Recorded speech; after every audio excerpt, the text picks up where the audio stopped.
how do we analyze whether we are retaining clients? There are different ways that we can do it. We have 4 ways that we can do this to know whether our clients are really staying with us or they are the touch and go type. That is, they come, they buy once, they go and they don't come back again. Okay, so we talk about client dropouts. That is analyzing your clients to know who bought products from you and did not buy again. Maybe within a specified period, and that period is to be defined by you, the business owner, depending on the type of products that you're selling. If you are selling a fast-moving item, let's say a consumable good. Let's use an example like you sell milk. If you're selling milk, milk is food. People drink milk all the time. So are the people who are buying milk from you, are they still buying milk from you? You need to find out. If your product is, if you're selling houses, you don't expect people to buy houses all the time, but there's a way that you look at it and see whether they are even telling others about you. We have clients who also rest, or we call them resting clients, depending on the products that you sell. A client may buy today, it may take him or her some time to consume that product before he or she buys again. So if a client comes to buy a laptop or a computer from you, you don't expect that in the next 2 weeks, in the next month, depending on what the client is using the computer for, you don't expect that the person will come back to buy a computer from you again. So whilst the person has bought from you and it does not need it immediately, the client is likely to be resting. Now you know the life of that laptop or that computer. So when it's about the lifespan is about ending, then you expect that this client, if you have really retained him or her, then that client is likely to come back and buy from you. We also have clients who cross over. They switch from one product to the other.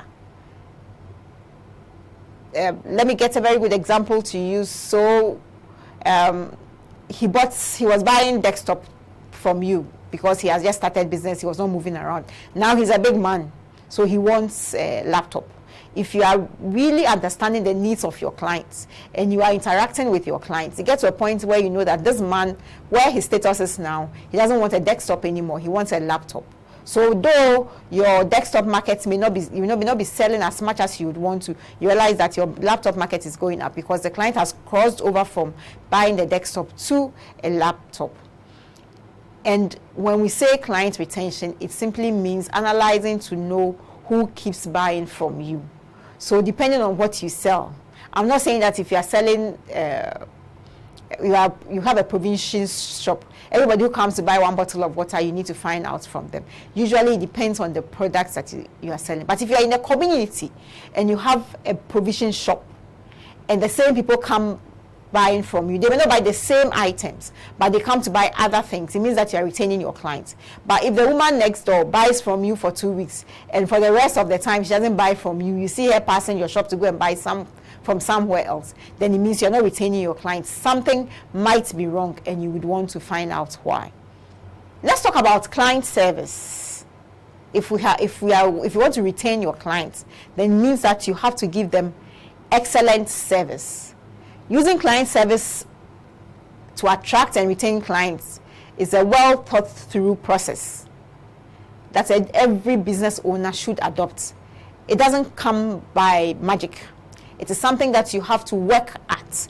We are saying that in most cases where there are operational challenges in dealing with client issues, it is a reflection of the absence of a strategy.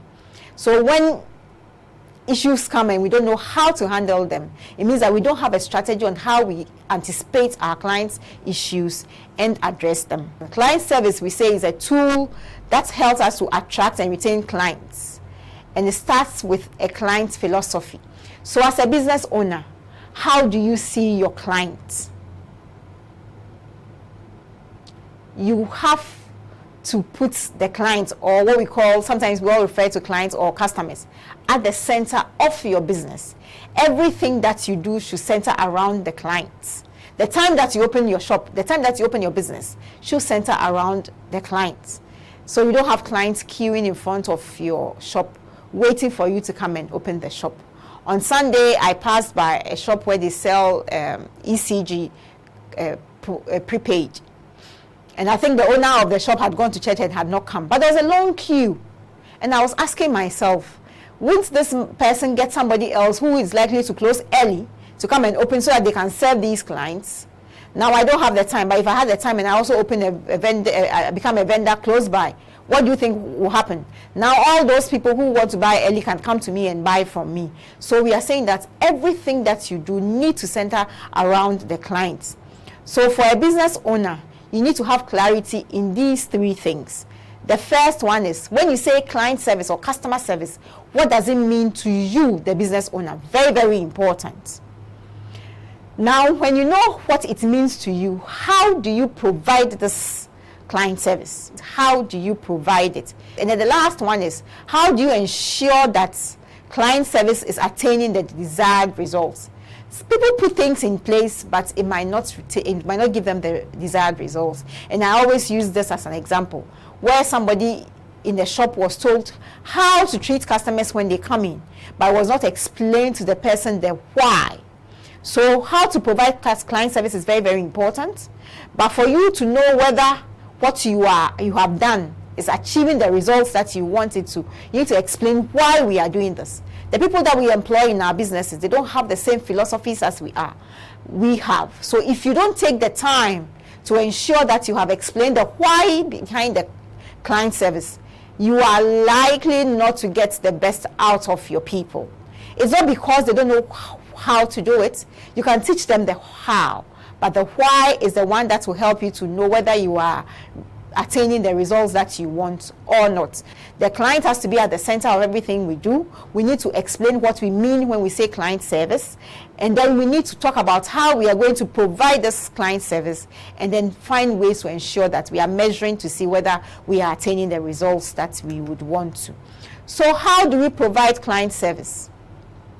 The first thing is, depending on the products that you sell, give the client all the information that he or she needs to know about the product. So if I'm selling a particular cream, I need to tell my client which skin type that cream works very well with. If I'm selling a kind of fruit juice and there's a particular active ingredient in it that is likely to have some adverse effect on some people based on their digestive system, then as a business owner, I need to put that information across so that that person who has that digestive problem knows that when I take this fruit juice, this is what is going to happen to me. You can't be all things to all people. All people will not buy we don't expect that our products will serve everybody.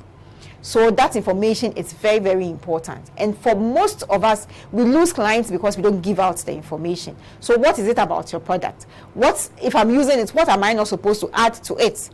Because there could be counter interactions. So that is very, very important. The next one is also, as a person who is delivering the product or the service, you need to maintain a professional attitude. How do you deliver the product to the person? I spoke about opening on time. I spoke about how you talk to, we can talk about how you talk to them when they come into your business or your shop. Very, very important. Maintaining a professional attitude. Not talking about other clients when they are some clients who just bought and went away, and you're talking about them behind their backs, and a new client is in there. Do you think that client would want to come back? Ensure efficient service delivery. Give out the products the way it's supposed to be given out. If it's defective, don't give it out to your clients. If there are issues with it, don't give it out to your clients. As you are delivering the service, deliver it with a smile. Say thank you to clients when they buy from you. Very, very important. And we are saying that when you do these three things, you get to serve your clients excellently. So give the client all the information he or she needs, maintain a professional attitude, and ensure that you give them efficient service delivery. Communication is very, very key when it comes to client service. And again, that is a place where we all lose out. I spoke about giving the client all the information. It stems from communication. So we are going to look at some 3 key principles of communication that helps us to deliver excellent client service. The first one that we'll look at is enhance the client's self-esteem. Sometimes as the person is entering your business premises, the way you have set up, the person is even shy to come in there. How do you enhance the client's esteem, making the client feel comfortable to come in there? a week or two ago, a colleague of mine, a younger colleague of mine, she has just finished her national service and she's working. She's smallish in nature. When you see her, you think she's a small girl. So a friend of hers came and said, "Oh, there's this big shop where they sell expensive items. My father says I should go and check if they have this and check the price so that when he's passing by, he will buy." So that clearly shows that his friend's father has the money to buy, but he asks his son to go and check it. And the son comes to call his friend that, "Okay, let's go into this shop and then check if they have it and check the price. My daddy wants to buy it." They walk into this shop, and the people in the shop saw them as little children, did not give them the respect that they should have. As they were asking questions, nobody was even minding them. What do you think will happen if there's a competitor around? And they go and the competitor gives them some level of respect. Definitely the guy is going to tell the father that they have it here, let's go here and buy. So no matter who enters your shop, as much as possible, be civil to the person. Give the person the information that the person wants. And let the person make the decision that this is not for me. I have gone to a shop with a friend before to buy something, and when they mentioned the price, all she said was, "Hey, this is not for us." And then we went out. Okay? Let the client decide whether this is what he or she wants. Don't look at the appearance of the client and decide that they can buy or they cannot buy. Listen and respond with empathy. As the client has a need and is telling you, "Oh, I want to buy this, I need that." Listen and empathize with the client as you are responding.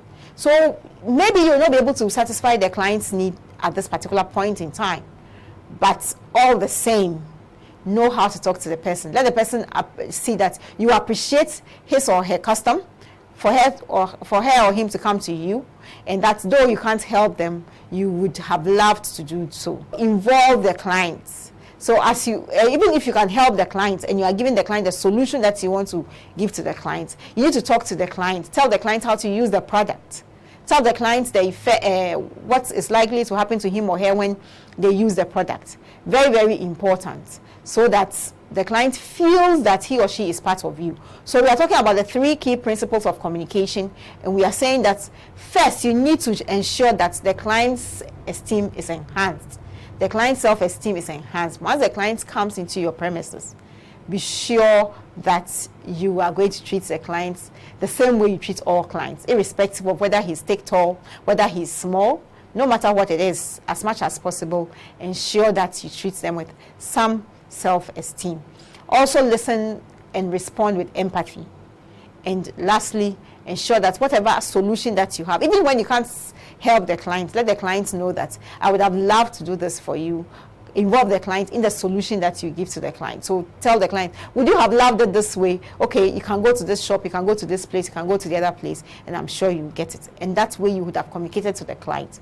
As the client is leaving, though you may not have been able to help this client, the client goes and always will remember the experience that he or she had with you. So let's always remember these 3 things when we are communicating with clients. It's not only clients, it's all people, but when we are communicating with our clients, it's very, very important that we remember these.